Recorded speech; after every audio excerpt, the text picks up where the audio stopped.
anyone who's struggling with what we might call mental health issues. Might include diagnoses, might just be focused on uncomfortable symptoms, anxiety, depression, any number of things that I won't list off here. This video is for you. My last video, I talked about how I'm done and I'm no longer focused on fixing myself. And I wanted to talk a little bit more about how did I get there? How did I shift that for myself? Because a lot of times, traditional treatments, traditional talk therapy, while it can be helpful, it keeps us focusing on the problem. And inherent within the focus on the problem is there's something wrong with the person. They get a diagnosis and there's treatment. I am not going to say that that's not helpful. I did it for a long time myself, and everything I share here, I have tried and I've been through, and I've had some benefit, or else I wouldn't be creating these videos. The thing is if we believe from our small mind, the part of us that feels the pain and suffering, that is perceiving that something's wrong with the way we are. It's kind of a rhetorical question here, but how can we shift this reality from that consciousness? If it was going to work, which maybe some people have figured out how to do that. And again, I'm not saying there aren't things that are not helpful with any kind of therapeutic, option.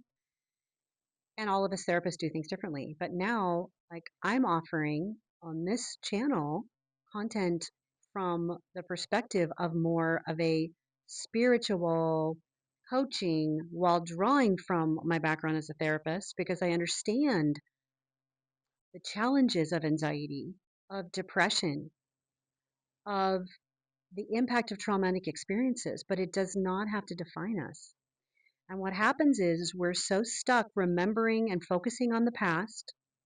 We wake up every day doing the same thing in the same way. We're an automatic pilot.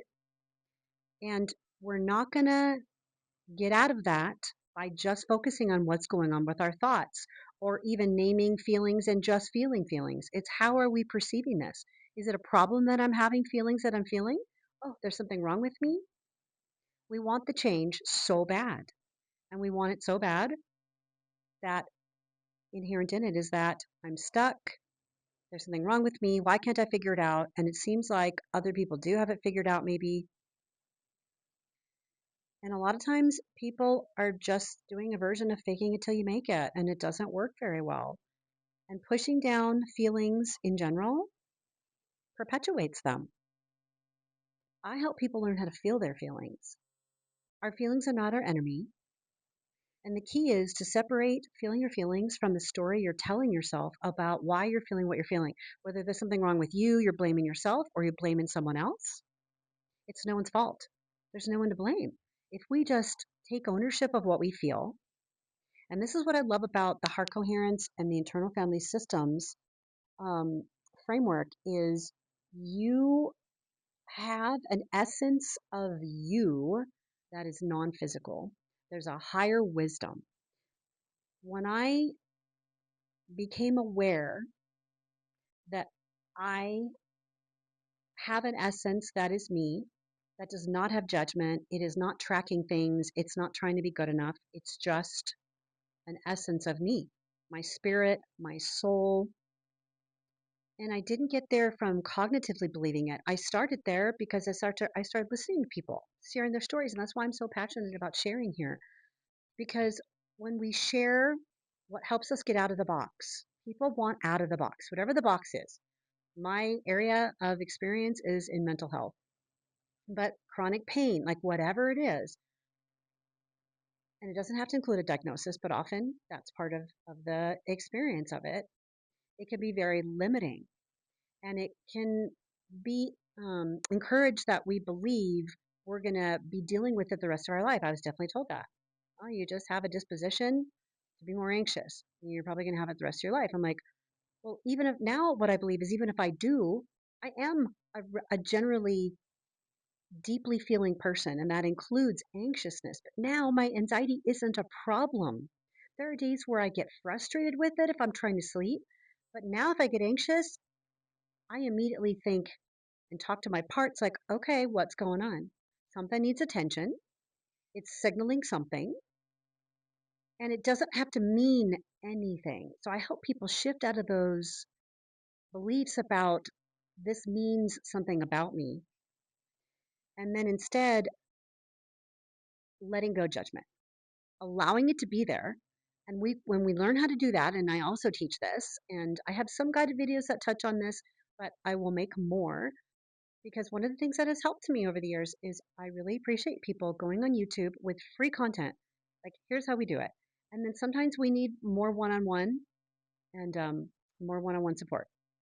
But I really do want to let people know there is an interest in this. People are tired of struggling, and struggling is a perception. What we experience is real. Nothing's in our head. We're not making it up, but we do create our perceptions even though we aren't consciously doing it.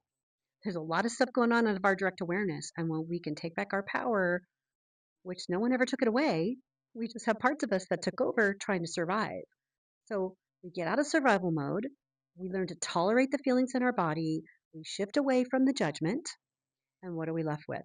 We can access, might have heard somewhere folks describing I am, the I am. The I am is the self, the consciousness, soul, spirit, different names. You call it God, whatever you want to call it. It's beyond thought. It's beyond needing anything.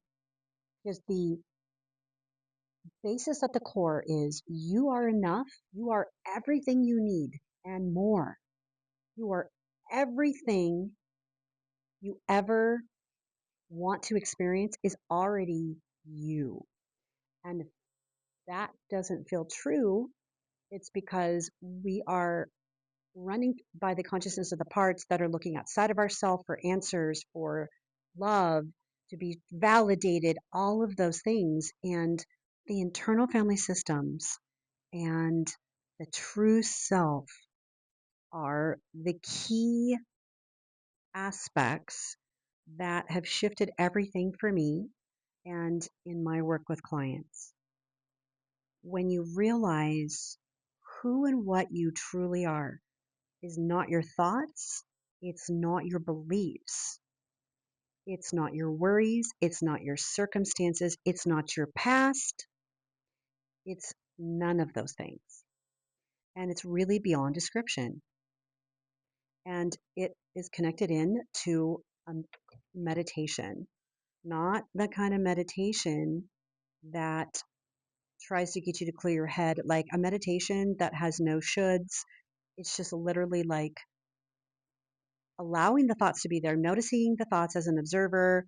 And then I use heart coherence to call in the higher self. That's already there. I say call it in, but it's to bring awareness to it because we do need our thoughts. We function in our day. Parts of us are skilled and have memories and experience and training, and we need all of that because we're human, but we're also more than human. We are a higher consciousness. And we feel like we're separate, all alone in these physical bodies. And what resonates and what I've experienced and what I'm guiding people is we go beyond that when we are connecting with our I am, higher self, true self, that essence. And I do this by closing my eyes. I think some people can do it with their eyes open, but for me, when I close my eyes, I go beyond. And I'm now at a place where my mind can quiet and I can really it's just being, and it's kind of quiet and peaceful. And then we can ask our higher self questions. It will guide us, and it can take practice. And so stay tuned if you find this helpful and if it's piquing your interest. And I'll make some more videos that are going to include some more guided practices. I do have some. If you search through my channel, there are some other things in there. I've got some guided practice on heart coherence. And if you're interested in one on one or have questions, just please reach out. Thanks so much.